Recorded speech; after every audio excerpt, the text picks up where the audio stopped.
Вітаю вас, гэта пара. Здавалася б, у беларускай прасторы роўная сітуацыя. Стыхія, уборачная. Але насамрэч адбываюцца працэсы, якія будуць мець лёсавызначальныя наступствы для Беларусі. Гэта канфлікт Лукашэнкі і Пуціна. Гэта рассячэнне маналітнасці рэжыму ў Беларусі. Гэта міжусобіца, крывавая вайна. Час прыйшоў. У чарговы раз я хачу вярнуцца да эскалацыі на беларуска-украінскай мяжы. Можа быць гістарычная падзея. Пуціну вельмі патрэбны там пажар вайны. Для чаго патрэбны? Ну хаця б для таго, каб стрымліваць значныя украінскія сілы на поўначы Украіны, а ў іх праблемы, гутараць пра мабілізацыю, там ёсць праблемы з людзьмі, ну і спрабаваць на ўсходзе Украіны прарываць франты. Альбо, каб взяць на поўначы Украіны нейкія тэрыторыі там ціснуць, альбо для паўторнага паходу на Кіеў. Розныя могуць быць планы, але Пуціну вельмі патрэбна ўцягнуць лукашэнкаўскае войска пажадана і вось там з поўначы ціснуць на Украіну. А Лукашенка тут бах і знаходзіць варыянт спыніць гэтую эскалацыю. Што гэта азначае? На партнёрскім канале «Рацыя» выйшла мая гутарка з Русланам Шошаным. Гэта беларус, журналіст элітарнага польскага выдання «Жэчпасполіта», якое чытае ўвесь польскі палітыкум. Вось што пра гэтыя працэсы кажа Руслан Шошан. Там все адназначна бачна. Калі яны адвялі войскі з украінскай мяжы, гэта значыць, што яны дамовіліся з украінскім бокам, што, маўляў, не будзе пагрозы з беларускай тэрыторыі, і таксама украінцы магчыма адвялі свае войскі. Канешне, з пункту гледжання вайсковага гэта супер сітуацыя для украінцаў, калі ў іх сапраўды ёсць гаранты такія, што Лукашенка нікога не прапусціць там расійскія сілы чарговы раз, і калі ён адводзіць свае войскі, яны гэтыя войскі могуць выкарыстаць на іншых кірунках. Гэта ў сэнсе вайсковым вельмі добрая навіна. Чаму Лукашенка на гэта ідзе?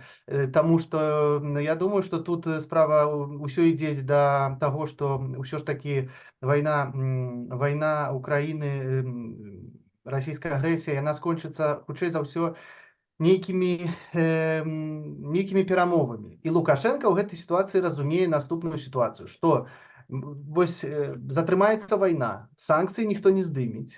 Ён як бы ізгой у Еўропе, яго ізаляцыя ідзе паўсюль. Нават адзін памежны пераход застаўся толькі адчынены пасажырскі. Ну, у яго выхаду няма. Ён застаецца тады цалкам на як бы вось можа б апірацца на расійскую падтрымку. Перспектыва, канешне, таксама не цікавая, бо Пуціну хутчэй за ўсё будзе патрэбна нейкая іншая перамога, альбо неяк трэба будзе супакоіць настроі расійскага накручанага грамадства на імперыяльнае адраджэнне. І тут, канешне, Беларусь супер пасуе, каб давесці да канца вось гэтую саюзную дзяржаву, так? І Лукашенка, ён же ж не дурань, ён разумее, што гэта ягоным коштам можа ўсё скончыцца. Ён ператворыцца цалкам губернатара, і таму ён шукае нейкія выхады. Ну і вось гэта тое, пра што мы кажам ужо даўно. Планы Расіі скарыстаць Беларусь па поўнай праграме для самых кашмарных правакацый, а потым анексаваць. І, канешне, это все разумее Лукашенка. Але што тычыцца анексіі, гэта нейкі час, можна манеўраваць там, сітуацыя можа памяняцца. А вайна можна вельмі хутка страціць уладу, хаця б таму, што пачнецца ў Беларусі дэстабілізацыя. Украінцы удараць па ключавых прадпрыемствах, эканоміка можа ляснуць. Ну і Лукашенка зразумеў, што прыйшоў час дзейнічаць супраць Пуціна. Здрадзіў Пуціну, пайшоў супраць дамоўленасцяў, я так разумею. І на гэта Пуцін прыслаў Лукашэнку сіцылійскія прывітанні. Вось гэтыя дроны, 4 дроны «Герань», якія запусцілі ў Беларусі. Это не збілася ніякая навігацыйная сістэма, смешна пра гэта гаварыць. Это папярэджанне ад Пуціна. Александр Ігорович, адумайся. Давай ажыццяўляць нашыя планы, нашай табе канец. І што будзе далей? Ёсць два варыянты развіцця падзеяў. Першы, што ўсё адно расейцы кантралююць беларускі плацдарм. І яны зойдуць ўсё адно на тэрыторыі Украіны, ці там на мяжы распаляць вайсковы пажар. А вось гэтыя паводзіны Лукашэнкі, гэта мае тактычныя мэты. Прыгадаю апошняе відэа, гутарка з Маркам Фейгіным. Дарэчы, шмат негатыўных каментароў. Я так разумею, таму што Фейгін з Расеі. Ну, этот чалавек, вот ён слухае пытанні па-беларуску, адказвае. Ягоныя бацькі — это яўрэі з Беларусі. Ён кажа пра тое, што Беларусь павінна разарваць сувязі з Масквой. Я не бачу, што это нейкі вораг, это сябар Беларусі Марк Фейгін. І вось якую дэталь ён заўважыў датычна паводзінаў Лукашэнкі. Во-первых, такое уже было. То есть в феврале-марте 2022 года, в принципе, нападение с севера, российских войск, движения и все известные события с высадкой десанта Гостомеля, Бучи, все остальное, мы это все видели. То есть говорить о том, что такое не было и такое невозможно, то, что было один раз, часто случается и второй раз. Это во-первых. Во-вторых, потребно ли Путину использовать любые ресурсы, в частности белорусские войска, для атаки на Украину? Ну, очевидно, конечно, да. Он бы этого очень хотел. Ну, он же не гнушается даже не пальцев принимать в личный состав этой так называемой специальной военной операции, там, индусов. Вот сейчас был премьер Нарендра Моди, договаривался о том, что отпустили по контракту участвующих в боевых действиях индусов. Это же вдуматься надо, так сказать, даже индусы. Речь не идет о белорусских войсках, которых опасаются, ну, в первую, во всяком случае, очередь украинские ВСУ. Нет. Речь идет о российских войсках. Ну, так а Лукашенко всегда может сказать, я-то свои войска отвел. Смотрите, я сделал публичное заявление. Да, я об этом сообщил через доверенных лиц в Киев официально. А то, что там пошли российские войска, пожалуйста, не, на меня эту ответственность не перекладывать. Я же ничего не могу сделать. Это же оккупация. Тут находятся десятки тысяч российских военнослужащих. Москва принимает решение о наступлении с севера. Я здесь ни при чем. Это попытка продемонстрировать свою дистанцию от планов Москвы. Я не исключаю, кстати, что он это как-то согласовал с Пекином. Я не исключаю. С Си Цзиньпином на саммите Шоселя в момент своего визита. Ему, наверное, дали такую установку. Держись подальше от ответственности за такое. Ракеты полетят, в том числе по территории Беларуси, но прежде всего, конечно, по военным объектам, резиденции Лукашенко, другим местам для того, чтобы ему показать о том, что угрозы, которые ему давались, они не напрасны. И получится, не получится, это загадка. Сам Лукашенко может уехать на это время из Беларуси, потому что слишком близкая территория. Там, находиться в Москве безопаснее, чем в Минске. Это очевидно.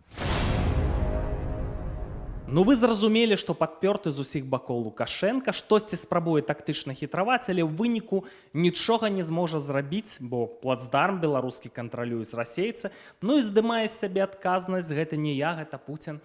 Другі варыянт, што Лукашенка рэальна гатовы на валявыя крокі, каб дыстанцыянавацца ад Расіі. І тут уцягнуты і Кітай, змова з украінцамі, так перамовы з Захадам вядуцца, што ён спрабуе зрабіць рэальны кульбіт, змяніць парасончыкі. Пра гэта менш чым 1,5 месяца таму казаў экс-лукашэнкаўскі чыноўнік высокапастаўлены, а сёння грамадскі дзеяч Анатоль Котаў. Прыгадайма.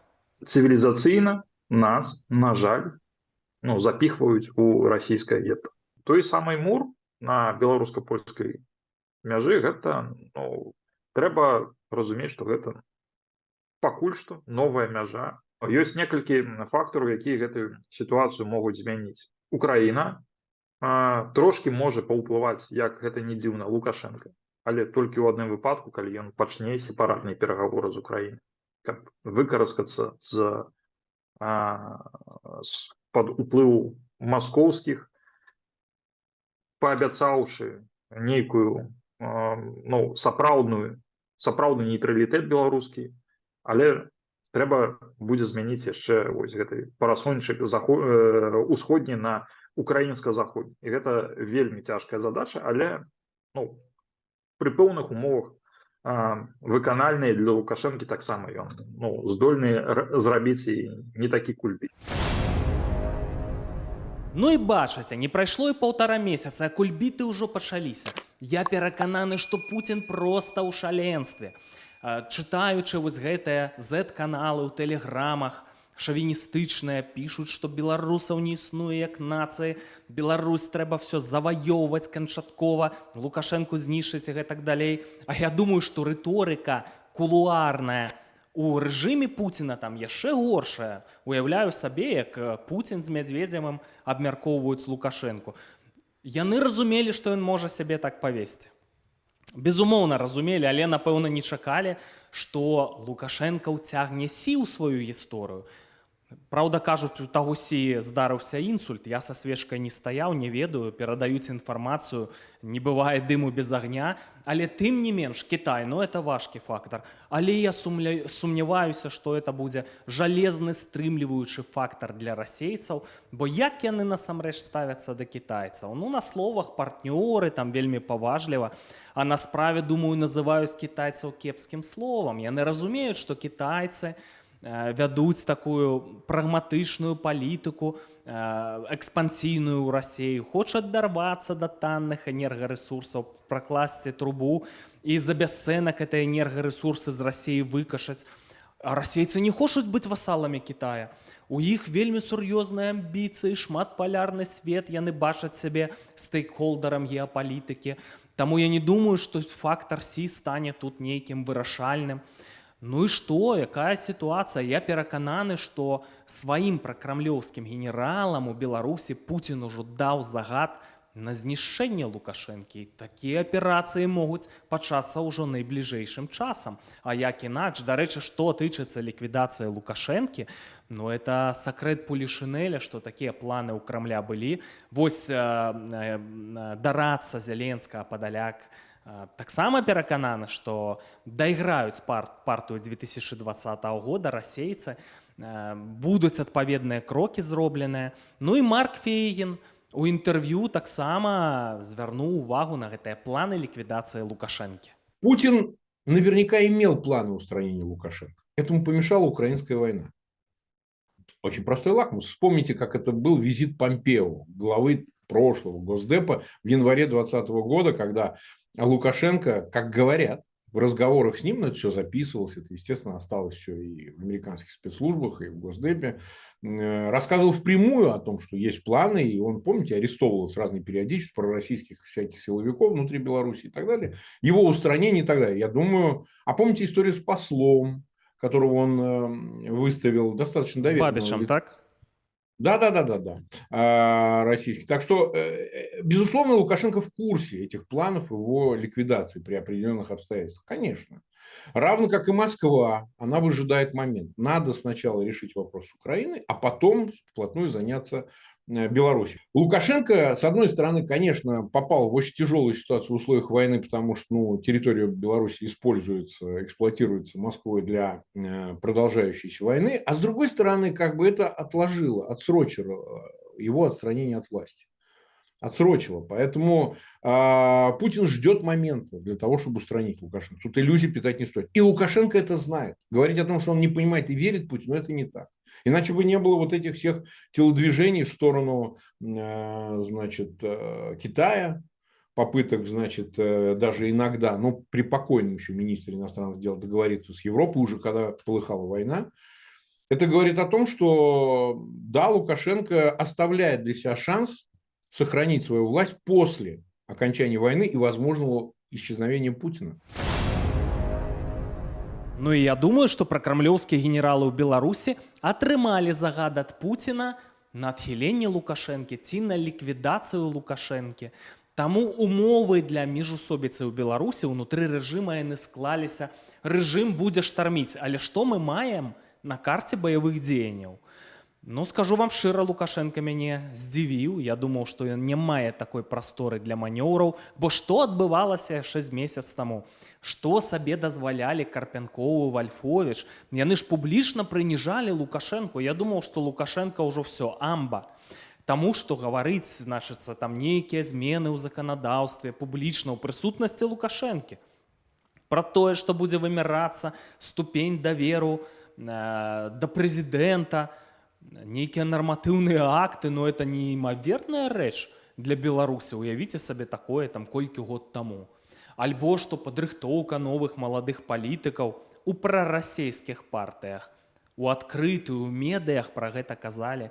Ну і дзе сёння Вальфовіч і Карпянкоў, якія, я думаў, што непатапляемыя? Ці жывыя яны ўвогуле? Напішыце ў каментарах, хто ведае, мне вельмі цікава на гэты конт. І глядзіце, некаторыя, дарэчы, генералы пракрэмлёўскія, Муравейка, кіраўнік генштаба, адзіны, хто ў інфармацыйным полі зараз застаўся, сумесныя вучэнні з кітайцамі раздае каментары. Можа быць, таксама гэты муравейка хітра зачосаны, не такі ўжо пракрэмлёўскі. Я хачу вам сказаць, што яшчэ ў 22-м годзе, калі ўжо быў напад на Украіну, да мяне даходзіла інфармацыя ад некаторых палітрукоў у Беларусі, што у нас ситуация такая, что белорусское войско рыхтуюць там абараняць айчыну ад ворага. Я пытаюся, хто вораг, НАТО ці Украіна? А вось гэта не даводзіцца. І я не здзіўлюся, калі ў выніку ворагам апынецца Расія, і яны туды развярнуць сваю зброю. І такое можа быць. Ну і хто на баку Лукашэнкі, так, у гэтай вайне, у гэтым процістаянні. Сілы могуць быць куды большымі, чым мне раней падавалася, і частка ўзброеных сілаў. Міжусобіца павінная пачацца. Рэжым будзе штарміць. І ў этой сітуацыі, калі я чую аналітыку ад экспертаў, паважаных людзей, што нешта вот зараз на вайне ва Ўкраіне, там все ідзе да міру, будуць перамовы па Ўкраіне, і пасля гэтага могуць рэжымы тут закукліцца па поўнай праграме. И это кепская для нас ситуация. Ну, ситуация насамрэч турбулентная, война. Я думаю, что для пераменаў, для нечаканасцяў складана ўявіць больш спрыяльны час. Я не веру, что Россия пойдзе там на нейкія перамовы. Вы помните, хакеры знайшлі вось гэты ліст Володіна Путіну, баяцца яны дэстабілізацыі у расійскім грамадстве. І таму спрабавалі арганізаваць экспорт хаосу, нейкія там падпалы гіпермаркетаў за межамі Расіі. Выйшла так сабе, нейкія там забойствы. Выкрываліся гэтыя планы. Самае важнае для іх падтрымліваць гэты Z-угар. Вось гэтая наша імперыя ідзе да свайго аднаўлення. І наша цара скінуць. Яны вельмі гэтага баяцца. І таму яны будуць рабіць памылкі. Вось наступу на Балтыю, якога я чакаў, ці правакацыі ў той бок, не адбылося. Краіны Балтыі павінныя маліцца на Украіну, таму што ў расейцаў нічога там не атрымалася. Наступ на Харкаўшчыну нічога не змаглі ўзяць, а паклалі столькі людзей. Но я думаю, што спробы будуць працягвацца пэўныя, і памылкі будуць рабіцца. І першыя такія памылкі, якія зробіць Крэмль, это правакацыя міжусобіцы у рэжыме ў Беларусі, ну і вось гэты наступ з Беларусі на Украіну. Яны штосьці такое паспрабуюць арганізаваць, і гэта будзе мець кепскія для іх наступствы. Ну тут блізка НАТО, тут яны спадзяюцца, ў Беларусі не разгарэцца вайна, а яна можа цалкам сабе разгарэцца, і тады все заварушацца, канфігурацыя зменіцца. І давайце пільна сашыць за гэтымі працэсамі. Тое вось цікавае, так, пра якое у тым ліку казаў Лукашенка, па-мойму, яно пачынаецца.